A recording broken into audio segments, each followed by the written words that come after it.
जी इस वक्त cipher case की समाअत ख़त्म हो चुकी है। इमरान खान की बहनें और इमरान खान के जो वकील हैं वो इस वक्त बाहर निकल चुके हैं।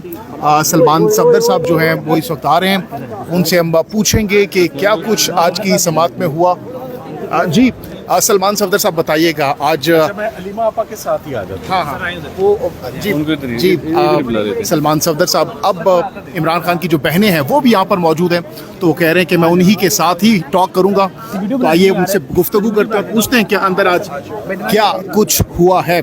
जी सलमान सफदर साहब बताइएगा। अदनान थोड़ा एक दिन में भी नहीं खत्म हो जाए, तो आप कह रहे हैं ये केस खत्म हो जाए।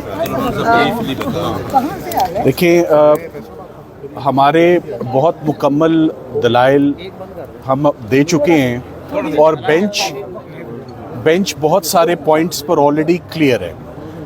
हमें इस बात पर कुछ क्रिटिसिज्म का सामना करना पड़ा कि साइफर केस बहुत स्लो चला है। मैं साइफर केस स्लो क्यों चला है, मैं उस पर 2-3 बातें ज़रूर करना चाहूँगा। पहली बात यह है कि जब जज साहिबान स्लो असिस्टेंस और एक केस को समझना चाहें कि केस ऑफ फर्स्ट इम्प्रेशन है और उस पर पहली दफ़ा हाई कोर्ट फैसला लिखने जा रही है, इसका ये भी बेस्ट इंडिकेटर है कि इस तरह के एक्शंस पर आज दिन तक पाकिस्तान या हिंदुस्तान में कभी किसी प्राइम मिनिस्टर या फॉरेन मिनिस्टर की प्रोसिक्यूशन कभी हुई नहीं है। तो ये केस ऑफ फर्स्ट इम्प्रेशन, इसे कहते हैं हाथ सीधा करना आसान ज़ुबान में, कि ये पहली दफ़ा हाथ सीधा किया जा रहा है। इन अदर वर्ड्स, ये क्रिमिनलिटी है भी या नहीं ये देखना है। और अभी तक का जितना एविडेंस आपके सामने आया है, आज जज साहिबान ने 2 दफ़ा कह दिया कि इसमें क्रिमिनलिटी कहाँ पर है। आज जज साहिबान ने 2 दफ़ा इकट्ठे कह दिया कि अगर आप एक फौजदारी के मुकदमे में, क्या ये बात दुरुस्त है कि साइफर के मुकम्मल केस में जितनी भी शहादत रिकॉर्ड हुई, साइफर के अंदर क्या लिखा हुआ था वो कोई भी गवाह अदालत में उसने ये बात नहीं बताई। उनका जवाब था ये बात दुरुस्त है। क्या ये भी दुरुस्त है कि साइफर का डॉक्यूमेंट कभी मंजर आम पर नहीं आया? उन्होंने कहा ये भी दुरुस्त है। तो आज जो सरकार अपना सारा केस साबित करना चाह रही थी, बड़े मज़े की बात है जो आपको बताने वाला हूँ।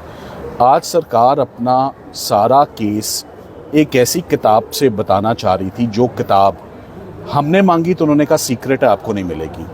जज साहब ने मांगी तो उन्होंने कहा ये सीक्रेट है, आपको नहीं मिलेगी। आईओ ने मांगी तो उन्होंने कहा सीक्रेट है, आपको नहीं मिलेगी।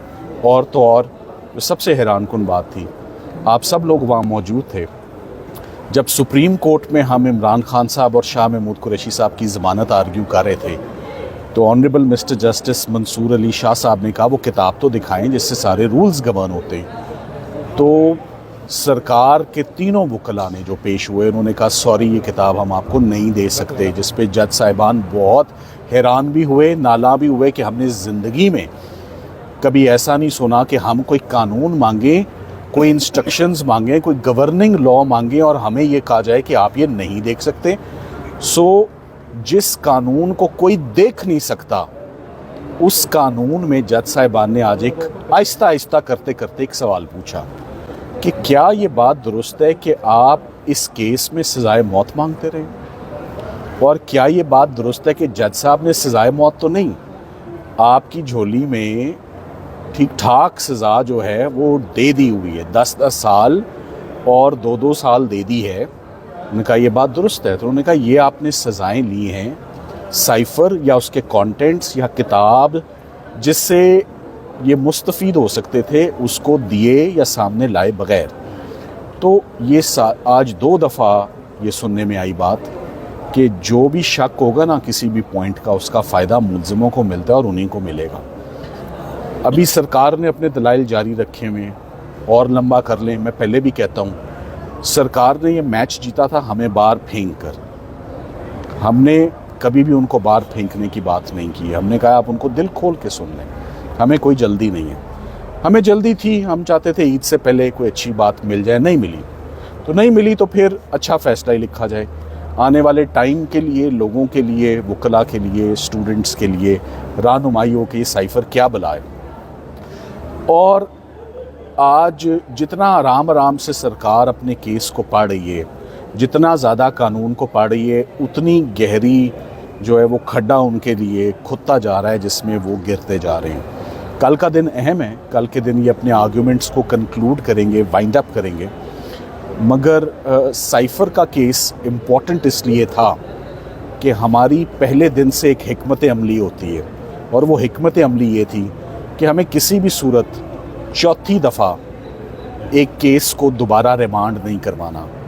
मैंने आपको पहले भी एक दफ़ा बोल दिया था, आमद हुई थी, आज फिर बोल देता हूँ। 4 मौके CSS की अटेम्प्ट में भी नहीं मिलते, 4 मौके मियाँ बीवी को भी नहीं मिलते। तो जज अबू असनाद जुल्करनैन साहब को कैसे 4 मौके मिल जाएं कि एक ही केस पे वो चौथी दफ़ा अपना हाथ सीधा करें, और चौथी दफ़ा जो केस में कमियां रह गई हमसे सुन के उन कमियों को पूरा कर लें, फ्लॉज को, डिफेक्ट्स को, शॉर्टकमिंग्स को, लकूनास को, उनको फिलअप कर लें वो।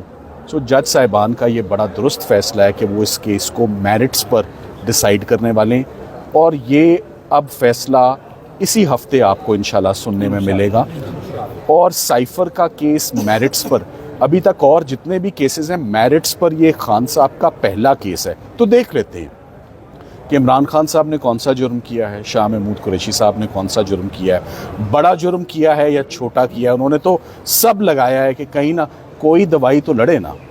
वो जो मैंने कहा था, हकीम साहब 4 दवाइयाँ हर किसी को दे देते थे, कामयाब प्रैक्टिस थी। तो किसी ने पूछा कि आपकी कामयाब प्रैक्टिस कैसे है, उन्होंने कहा 4 गोलियां देता हूँ, कोई तो लड़ेगी। तो खान साहब को इतनी सज़ाएं उन्होंने सुना दी कि कोई सज़ा तो लड़ेगी। ऐसे नहीं होता। You have to be very categoric, you have to be very specific. ये किसी की लाइफ लिबर्टी की बात है। ये बात मैं ज़रूर कहूँगा कि जब एक वज़ीर आज़म बिहाइंड द बाज हो, जब एक seasoned foreign minister behind the बाज हो, तो उनकी एक टॉप प्रायोरिटी बनती है। इमरान खान साहब को बिल्कुल स्पेशल नहीं ट्रीट किया जा रहा। अगर मैं ये डिमांड करूँ ना, बिल्कुल स्पेशल नहीं है। स्पेशल ये होता है कि मैं कहूँ आज ही फैसला सुना जाएगा। मुझे इमरान खान साहब की और सब लोगों को इमरान खान साहब के केस में आते हुए 2.25 माह हो गए साइफ़र आर्ग्यू करते हुए। रमज़ान से पहले, ईद गुज़रे 2 हफ्ते हो गए, ये रमज़ान से पहले आर्ग्यू करना शुरू किया। सो अब बहुत मुनासिब होगा इंशाल्लाह, मेरी जज साहब से यही तवक्को होगी कि साइफ़र का केस एक आध दिन में सरकार अपने दलाइल मुकम्मल करके, तो हमें जो हक है, अगर एविडेंस को स्मैश हुए 15 दिन हो गए हैं और ख़ान साहब और शाह साहब अगर अभी भी बिहाइंड द बार्स हैं, तो ये ज़्यादती है। हमने ज़मानत किसी दिन नहीं मांगी, ना ज़मानत मांगेंगे हम। एक स्टिग्मा होता है कन्विक्शन का, तो स्टिग्मा अगर कन्विक्शन का मिला है तो हम चाहते हैं that should be rinsed, that should be washed, and ये इनको दोनों को इन चार्जेस से, एक बात मैं और कहता चलूँ, आज एक शख्स को जब बरी किया जाता है तो 2 बातों पर बरी किया जाता है। एक जुमला बोला जाता है कि शक का फ़ायदा, हमें शक का फ़ायदा नहीं चाहिए। शक के फ़ायदे वाला केस ही नहीं है। ये केस है जहां पर prosecution has totally entirely failed political victimisation का केस है। अंग्रेज़ी में बताता हूँ, बेनिफिट ऑफ डाउट नहीं चाहिए। ये बेनिफिट ऑफ डाउट का केस नहीं है। आज 1-2 दफ़ा मेरे सुनने में आई बात, अगर ये होगा तो शक का फ़ायदा किसको मिलेगा? शक वाली तो बात भी नहीं है, हम तो बहुत दूर हैं शक से। बस यही कहूँगा आज के दिन के लिए। जो किताब सुप्रीम कोर्ट में पेश नहीं करेगी, वो पुरस्कार किताब आज पेश करने की ज़रूरत क्यों पड़ी, आप क्या समझते हैं? जी, आज जब वो किताब फाइनली, और जज साहिबान बहुत, आपने देखा वो परेशान थे उस किताब को लेकर कि हम इसको घर ले जा सकते हैं, हमें इजाज़त है, और अगर ये हमसे गुम हो गई तो क्या ये पर्चा हमारे ऊपर होगा? तो वो सरकार ने कहा कि जी ये किताब आज सलमान साहब को दे दें। मैंने कहा जी जो किताब मुझे इतने दिन नहीं मिली वो मैंने अब लेकर क्या करनी है? इम्तिहान हो गए, जो देखना था वो सब हो गया, तो अब मैं इससे मुस्तफ़ीद नहीं होना चाहता। ये अपनी किताब अपने पास रखें। कोई ऐसा कानून नहीं होता जो किसी को दिखाया ना जा सके, किसी को बताया ना जा सके और सज़ाए मौत मांगी जाए। आज जज साहिबान कह रहे थे सज़ाए मौत मांग रहे थे बताए बगैर। बस इतना ही काफ़ी है आज।